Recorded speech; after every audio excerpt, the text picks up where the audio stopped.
Voilà. Bonsoir, chers amis, bonsoir, chers traders, bonsoir, chers leaders. J'espère que vous allez super bien.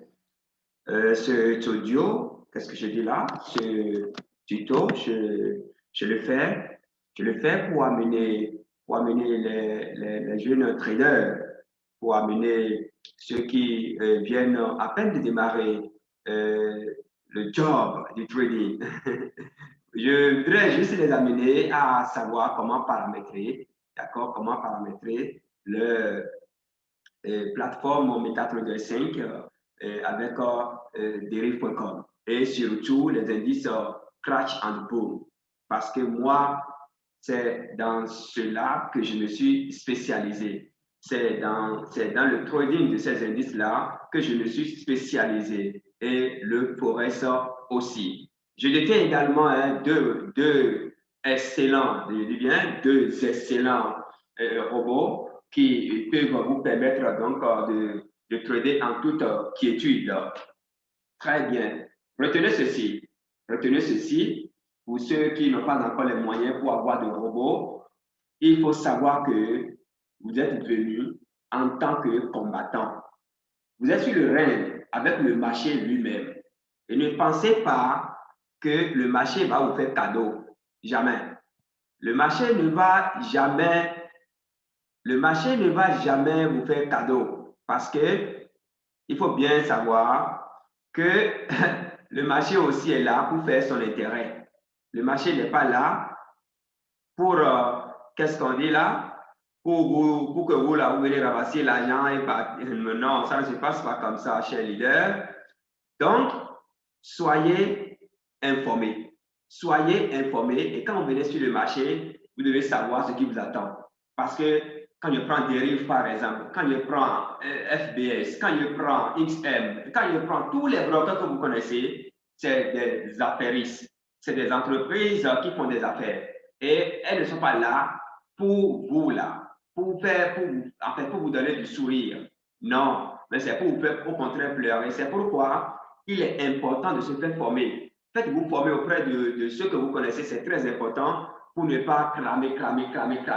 Oui, il faut cramer une, deux fois, mais troisième fois, là, ça devient diabolique. Donc, chers traders, chers leaders, moi, à mon humble avis, de Nagnon Sonon, je sais que tout le monde peut trader. Tout le monde, même les analphabètes.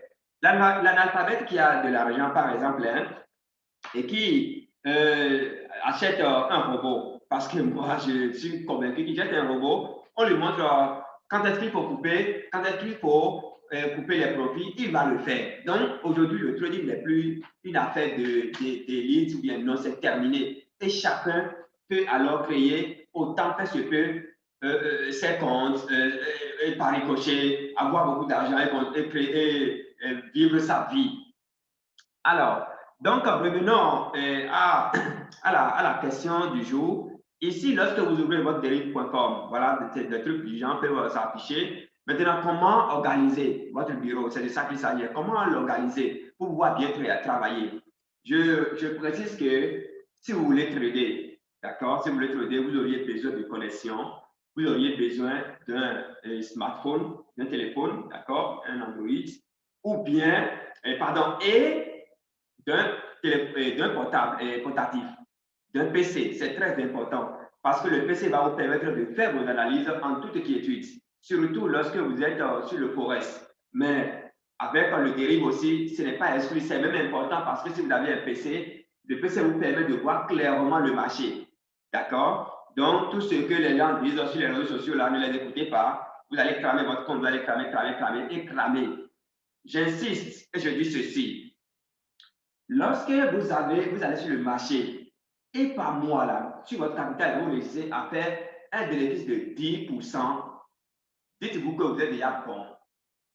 Hein? Il faut vous dire que vous êtes déjà bon. Si vous allez sur le marché pendant un mois, là, et le capital, je suppose que vous allez sur le marché avec un capital de 50 $. Vous faites 10%, ça fait combien? Ça fait 5%, non? Vous faites 5 $, là. Il faut vous dire que vous êtes déjà bon. D'accord? Il faut vous dire que vous êtes déjà bon. C'est parce que parfois vous êtes brûlé par le gain facile que votre compte est cramé. Oui, je sais bien de quoi je parle. Surtout quand vous êtes au début là. Hein, il faut aller doucement. Vous êtes parfois obnulé, vous êtes parfois poussé. Écoutez-moi bien, une série de gains. Bon, on y va d'abord. On va faire d'abord rapidement le paramétrage. Et s'il y a du temps, je vais revenir un peu sur les conseils. Donc, à tout à l'heure, on aborde rapidement le paramétrage et on revient. Alors, donc, pour le paramétrage, vous voyez ici, là, vous voyez ici, d'accord, vous cliquez sur fichier. Arrivez ici, nouveau graphique.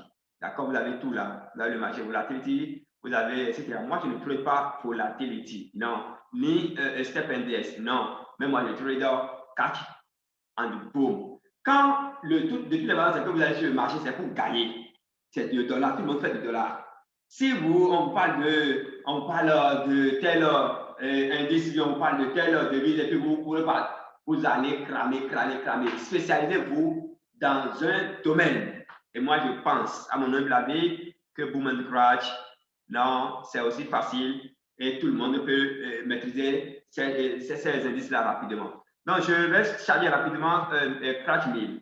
Voilà, en attente. Et puis, vous avez ceci. Quand vous avez ceci, tout ce que vous avez en bas là, ça ne m'intéresse pas moi pour le moment. Donc, je vais commencer par les supprimer. Mais je dois vous rappeler que ceci, c'est le solde. Je suis en réel, en démo, pardon, ici. D'accord, c'est le solde parce que je vais prendre des positions, etc. Des positions pour vous montrer, peut-être pas la suite là. En fait, c'est mon espace de cours. C'est mon support de cours, je vais dire. Mais mon support de formation, tout simplement. Donc, je vais d'abord fermer toutes ces boîtes-là. Je ferme ça. Je supprime toutes ces boîtes-là. Ici, c'est le profil. Je vais vous montrer par la suite par où il faut passer pour avoir tout ça. Voilà. Donc, ici, c'est plus spacieux. Et je vais aussi supprimer tout ceci-là. Ça ne nous intéresse pas pour que vous puissiez voir clairement ce que je vais faire. Je supprime tout ceci. Voilà. Là, maintenant, c'est clair. Vous voyez, déjà, tout ce que je vais vous dire ici, j'ai payé cher pour l'avoir. Quand vous faites CTRL G, les grilles là disparaissent. Vous avez vu, CTRL G, les grilles là disparaissent. Maintenant, nous allons paramétrer. Ici, c'est quoi déjà ici là? C'est Cratch 5 et Cratch 1000. Nous sommes au niveau de Cratch 1000. Regardez un peu dans l'angle droit et gauche là. Cratch 1000. Très bien, on va commencer le paramétrage. La première des choses, c'est de s'adapter, c'est de s'accommoder avec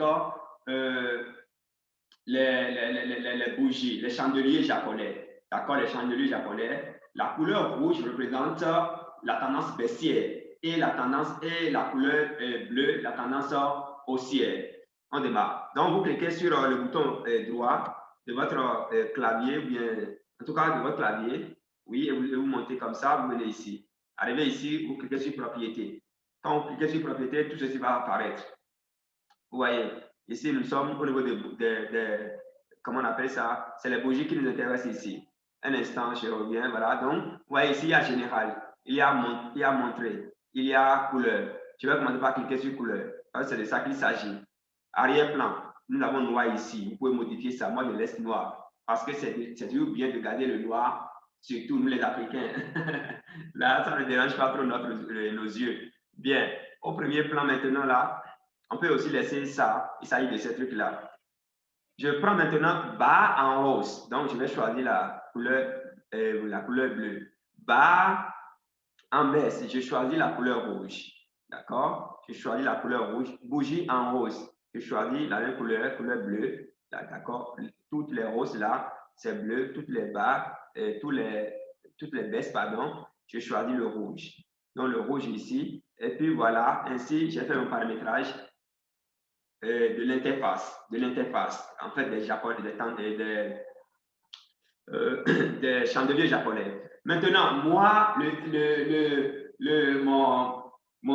parmi tous les indicateurs que vous connaissez, moi, mon indicateur de compagnie, en fait, mon indicateur sûr, c'est le RSI. Donc, je vais venir au niveau de insérer. Vous cliquez sur insérer, vous allez voir indicateur.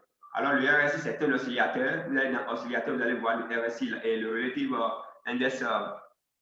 Relative Strength Index. C'est ça qui est là. Et vous tapez ça. Quand vous tapez, c'est à vous de changer la couleur. Nous sommes au niveau des paramétrages. La période là, c'est 14. Appliqué à close. Style. Donc, vous choisissez la couleur que vous voulez ici. D'accord? Nous allons choisir la couleur Bien, bien, bien, bien. Quelle couleur? Bon, choisissons la couleur verte. Nous choisissons la couleur verte. Et ici, c'est les épaisseurs. Vous pouvez l'agrandir. Pardon, ici, c'est la forme, le format. La forme, c'est-à-dire le format que vous voulez donner à votre RSI. Moi, je choisis ces pointillés-là ici. Je vais élargir un peu. Je vais agrandir un peu l'épaisseur. Et vous cliquez sur OK. Vous allez voir ça apparaître en bas là. Vous voyez? Bien. Il y a ce qu'on appelle les time frames. M1, M2, etc. Normalement, quand une bougie apparaît, ça doit faire 1 minute avant de descendre. Normalement, j'ai dit 5 minutes ici, 15 minutes ici, 30 minutes, 1 heure, 4 heures, une journée, une semaine, un mois. Là, c'est les soins. Alors, donc ici, qu'est-ce que nous allons faire? Nous allons diminuer parce que, puisque ici, il s'agit de boom and crash, soyez très vigilants. Nous allons prendre M1 pour savoir l'évolution du marché pour ne pas cramer le compte. Donc, j'appuie sur M1. Vous allez voir que ça va, voilà. Et je viens ici pour zoomer, pour zoomer et ici pour dézoomer. Vous voyez, je dézoome, je dézoome complètement. Maintenant, j'ai l'impression que le truc là, les chandeliers là sont allés très, en fait, sont trop rentrés dans le prix des marchés là. Je viens au niveau de graphique, en haut ici, d'accord, graphique, et j'appuie sur décaler. Vous allez voir que ça va décaler, voilà, et ainsi de suite, ainsi de suite. Ainsi, vous allez faire votre paramétrage, d'accord? Comment prendre position? Vous venez ici, vous venez là, d'accord? Bon, ou bien on va revenir là-dessus plus tard. Merci beaucoup et puis on garde le contact. À très bientôt. Ciao, ciao.